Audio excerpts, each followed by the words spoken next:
Brace yourself this winter because experts say homeowners can expect double-digit increases in their heating bills. This is why I use the new mini space heater in my home and absolutely love how quickly it makes my home toasty warm without raising my heating bills. It's compact but strong enough to warm up my bedroom, living room, office, or anywhere else I need nearly instant warmth. Plus, it includes built-in overheat protection and adjustable heat levels from gentle warmth to toasty comfort.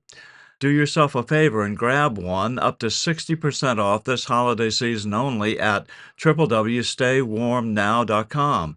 Plus, order today and you'll receive free expedited shipping, a 60-day satisfaction guarantee, and several other free bonuses. Once again, that's www.staywarmnow.com.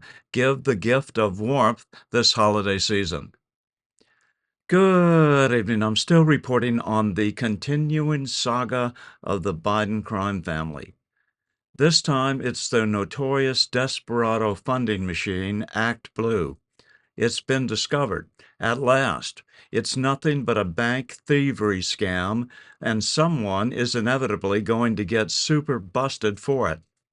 What it involves is using computers and probably artificial intelligence to repeatedly find bank information on people who are either deceased or just don't pay much attention to small outgoing payments from your bank account, because nowadays we have so many small payments on auto payment that it's just too much work to go back and check each one. So we end up ignoring the whole lot of them and hope for the best. Well, these ActBlue guys have programmed computers to find those individuals and rip off hundreds of dollars out of your account before you ever figure it out, if you ever do. Then move on to the next guy. Their secret is they don't take much out at a time, maybe $5 at a time, and so it even flies under the bank's radar until it's too late. Rob Schmidt on Newsmax this evening took on the subject when a judge in Wisconsin started asking questions. Welcome back. So how much money did Kamala burn trying to beat Donald Trump? Over $1 billion, right? I mean, the fundraising on the left is insane these days. And there's a really good question out there. ActBlue is how a lot of it comes in. Is that a money laundering machine for Democrat candidates in this country? A Wisconsin judge certainly thinks something stinks about ActBlue, approving a subpoena which requires ActBlue to turn over key documentation in an expanding fraud investigation. Now, this is after a local Wisconsin Republican consultant named Mark Block, along with the America First Policy Institute, sued ActBlue. Block's identity was allegedly used to make donations to Democrat politicians at least 385 times. Now, this is a trend that we have seen reported before. You get these clueless Americans that a lot of times living in, rough neighborhoods, and they find out that their identity donated loads of cash to Democrats, thousands of donations in some cases. And then you talk to them and they, I never did that. What are you talking about? Well, it says here that you donated, 2,000 times last year. Oh.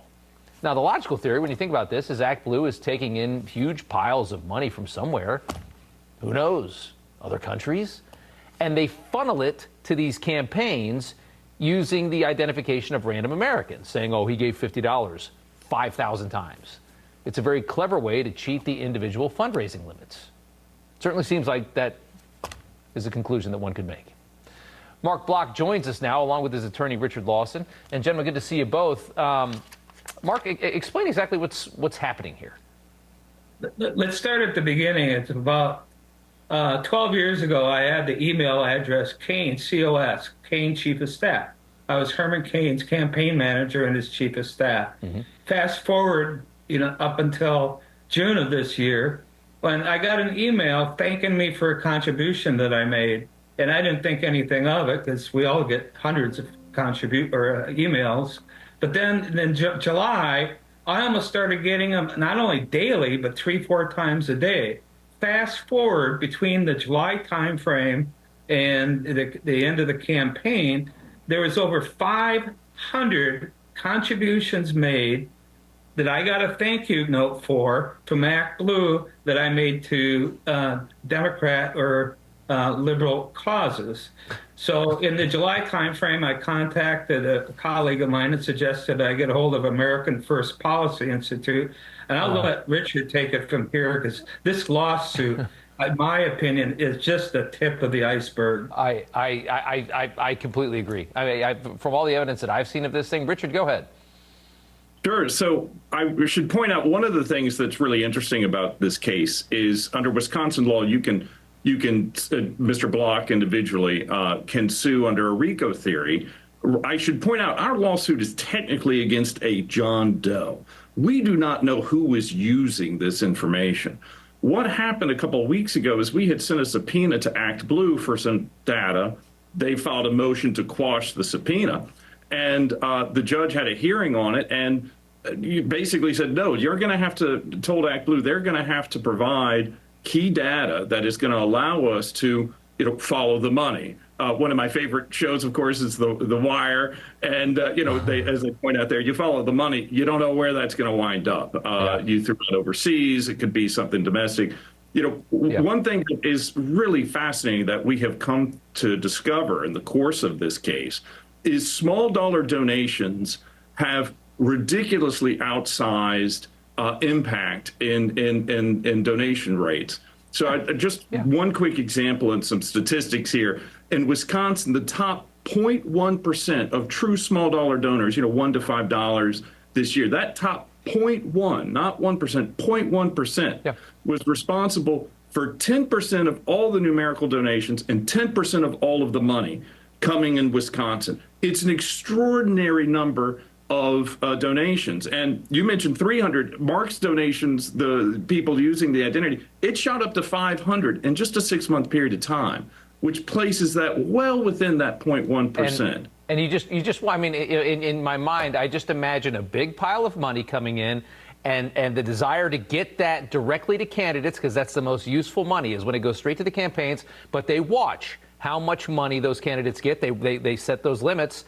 If you wanted to do that, you'd take John Smith or Mark Block, and you'd say, well, Mark Block gave $100 500 times, and you just gave a ton of money to those campaigns, even though it's dirty, dark money from God knows where, right? Exactly. Yeah. And one other point that's really important here is under FEC guidelines and federal law, if you donate less than $200 to a campaign, the campaign does not have to disclose those. This data does have to get reported if it goes through a conduit. So if you were running a campaign and you want to see, okay, who's been giving a lot of small dollar donations, you can't look at that campaign's data. You got to look at other sources. It's a real way to cloak it. It's a pretty sophisticated operation, I should point out as well. Just you can think through the mechanics of hundreds and thousands of these things. So this investigation has some legs and some time to it, I think. Yeah, more fun for the new DOJ coming in as well, I'm sure.